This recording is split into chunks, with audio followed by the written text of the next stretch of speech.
को powered by Vimal. Vimal बोलो जुबा केसरी.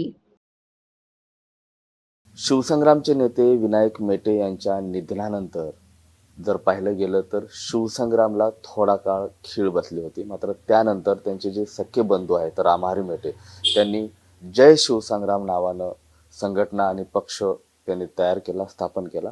आज महायुतीचे ते घटक पक्ष बनलेत. रामहरी मेटे साहेब, TV9 मध्ये स्वागत आहे. काय भाजपसोबत तुमचं बोलणं झालं? तुम्ही कुठल्या पक्षाची स्थापना नवीन केली? मी 5 महिन्यापूर्वी जय शिवसंग्राम नावाने रायगडावरती जाऊन स्थापन केलेलं आहे. आणि ह्या 5 महिन्यामध्ये मी पूर्ण महाराष्ट्रभर फिरून माझी संघटना 21 जिल्ह्यामध्ये सध्या कार्य करत आहे. पदाधिकाऱ्यांच्या पूर्ण निवडी झालेल्या आहेत. तालुका लेवलपासून, सर्कल लेवलपासून, जिल्हा लेवलपासून ते पूर्ण पदाधिकाऱ्यांच्या नियुक्त्या झालेल्या आहेत. आणि हे करत असताना लोकसभेच्या वेळेस महायुतीकडून ऑफर आली मला, परंतु मी थोडं थांबलो. आणि नंतर महायुतीची बी ऑफर आली आणि महाविकास आघाडीची पण आली. तर महायुतीबरोबर जाण्याचा कारण असं होतं की साहेब 2014 पासून महायुती बरोबर होते आणि जाईपर्यंत साहेबांच्या महायुतीसोबतच असल्यामुळं जी ती जिव्हाळा होता तोच धागा पकडून मी महायुतीबरोबर चर्चा केली. मात्र आता जे घटक पक्ष म्हणून तुम्ही महायुतीमध्ये सामील झालात, काय आश्वासनं वगैरे महायुतीकडनं किंवा भाजपकडनं तुम्हाला मिळालं? ज्यावेळेस मला बोलावणं आलं बावनकुळे साहेबाकडून, त्यावेळेस आम्ही बसलो, चर्चा केली. लोकसभेच्या वेळेस मी बिनशर्त हे भाजप आणि महायुतीला पाठिंबा दिला होता. त्याच्यानंतर परत एकदा चर्चा झाली. महायुतीचे समन्वयक प्रसादजी लाड साहेब यांच्यासोबतही चर्चा झाली. जी साहेबाचे सामाजिक प्रश्न होते, जय शिवसंग्राम ही साहेबाच्या, मेटे साहेबाच्या विचारांनी चालणारी संघटना आहे आणि त्यांचेच विचार घेऊन आम्ही पुढे जात आहोत. तर त्यांचे साहेबांचे जे प्रश्न होते तेच प्रश्न आम्ही भाजपसोबत मांडले, महायुतीसमोर ठेवले आणि ते मान्य केले. मराठा आरक्षणाचा प्रश्न असेल, शिवस्मारकाचा प्रश्न असेल, सारथीच्या निधीचा प्रश्न असेल, हे जे सगळे सामाजिक उपक्रमाचे काही विषय होते ते मांडले आणि ते मान्य केले. आणि त्यामुळं मग आम्ही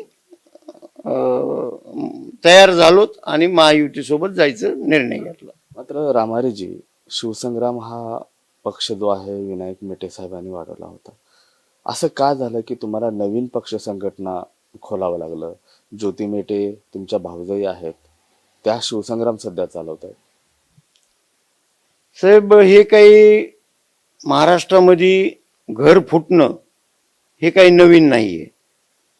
महाराष्ट्रातले तर सगळे उदाहरणं आपल्याला सगळ्यांना माहिती आहे, परंतु आमच्या जिल्ह्यात सुद्धा, बीड जिल्ह्यामध्ये क्षीरसागर घराणं फुटलं, मुंडे घराणं फुटलं, आणखीन बरेच आहेत की जी राजकीय आणि वैयक्तिक घरगुती वादामुळं हे घराणे फुटलेले आहेत.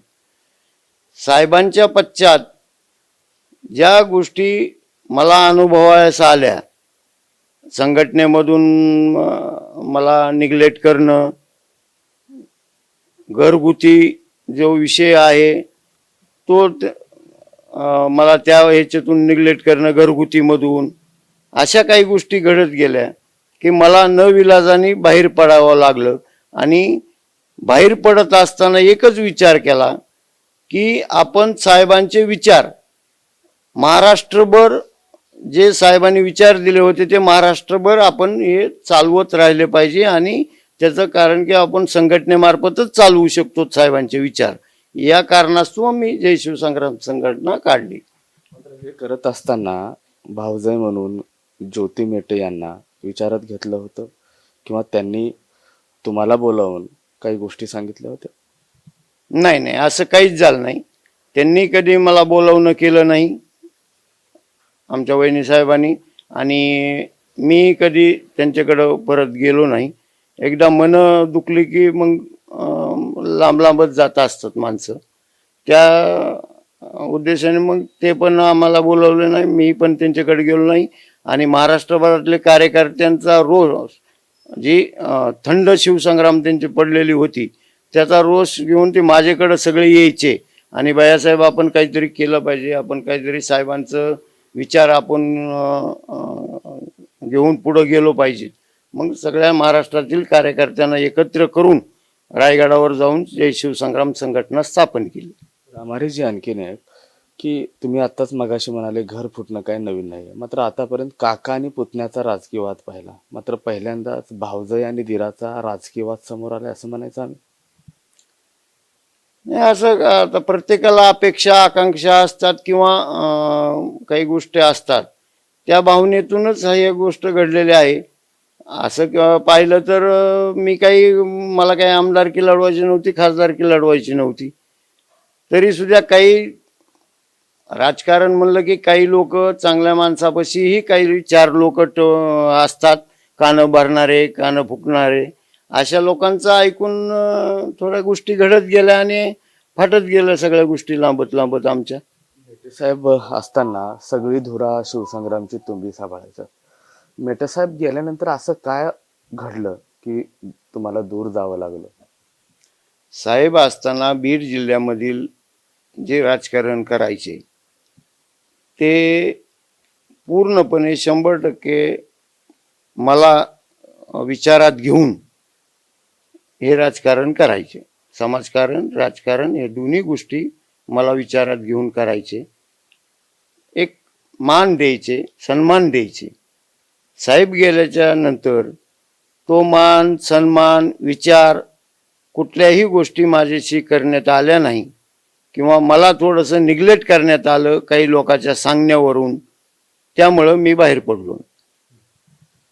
एरवी जर पाहिलं राजकारण्यांचे जे घरं फुटले, मात्र राजकीय कायम वैर त्यांच्यामध्ये राहिला, मात्र वैयक्तिक कौटुंबिक क्लेश कौटुंबिक द्वेष हे राहिला नाही. तुमच्यामध्ये तसं दिसून येतं? नाही, आता ते समोरच्याने ठरवायचं असतं. माझ्याकडून तर काहीच नाहीये. पण जी समोरच्या व्यक्ती आहेत आमच्या वहिनी साहेब, त्यांनी ठरवलं पाहिजे की राजकीय असू शकतो पण वैयक्तिक कुटुंबामध्ये वाद नसायला पाहिजे. आमच्याकडून तर काहीच नाहीये. मात्र तुम्ही लहान आहेत, त्या तुमच्या आई समान आहेत, तुम्ही हट्ट धरायला हवा. तुम्ही का हट्ट धरत नाहीत? धरायचा प्रयत्न केला, परंतु जे संवाद म्हणतो तो संवाद साधता येत नाहीये आणि मधले साधून देत नाहीयेत लोक. त्यामुळं सगळ्या गोष्टी घडत गेल्या आणि लांब लांब होत गेलो आम्ही सर्व. ज्योती मेटे विधानसभा निवडणूक लढण्यासाठी इच्छुक आहेत. या निवडणुकीकडे तुम्ही कसं पाहता? गरज जर भासली तुमची मदत राहील पडद्याच्या पाठीमागून? नाही, आता ते कुठल्या पक्षाकडून राहतात कशा राहतात त्याच्यावर बरंच अवलंबून असेल ना. महायुतीकडून राहिल्या तर साहजिकच आहे, मी मदत करणारच आहे किंवा एक सोबती म्हणून त्याच्यापेक्षा आनंद काय असणार आहे. परंतु महायुतीकडून जर नाही राहिल्या आणि महायुतीने दुसरा जर उमेदवार दिला तर एक घटक पक्ष म्हणून माझी जिम्मेदारी असणार आहे की त्या घटक पक्षाच्या उमेदवाराला निवडून आणणे. मग ते समोर कोण आहेत काय आहेत, घरातले आहेत का बाहेरले आहेत, ते मला पाहता येणार नाही. आता न्यू शिवसंग्राम तुम्ही स्थापन केलाय, जय शिवसंग्राम. किती राज्यातल्या जागावरती तुम्ही दावा करताय? किती जागा तुम्ही मागताय? सध्याच्या परिस्थितीला माझ्याकडं 5 विधानसभा लढवण्याची क्षमता आणि माझ्याकडं तसे कार्यकर्ते नेते आहेत. तर आम्ही 5 जागेवर मागणी करूया. आता भाजप महायुती जी घटक पक्षामधली जी नेते मंडळी हे सर्व ठरवतील. बीडमध्ये काका विरुद्ध पुतण्या असा वाद आहे. याच बीडमध्ये आता भावाविरुद्ध भाऊ आहे. बीडकरांनी पाहायचं भावजा विरुद्ध दीर या विधानसभा निवडणुकीत? नाही, असं मी आत्ताच तरी सांगू शकत नाही. परंतु जर महायुतीने जर मला संधी दिली तर 100% मी लढवायला तयार आहे. आणि समोर कोण आहे प्रतिस्पर्धी ही पाहणार नाहीत आम्ही. नक्कीच महायुतीनं जर संधी जर दिली तर जय शिवसंग्रामकडून मी विधानसभा लढण्यास इच्छुक असल्याचंही रामहरी मेटे सांगताय. तर दुसरीकडे भावजय विरुद्ध धीर असा जरी सामना असला तर मी मागे वळून पाहणार नाही असंही ते म्हणतात. कॅमेरा पर्सन आप्पासाहेब मोहरकर सह मी महेंद्र कुमार मुधोळकर, TV9 मराठी, बीड. को पावर्ड बाय विमल. विमल बोलो जुबा केसरी.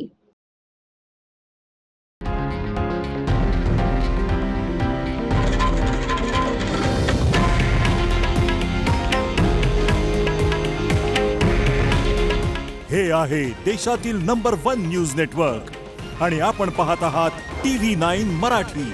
काळजी तुमची, हित महाराष्ट्राचं.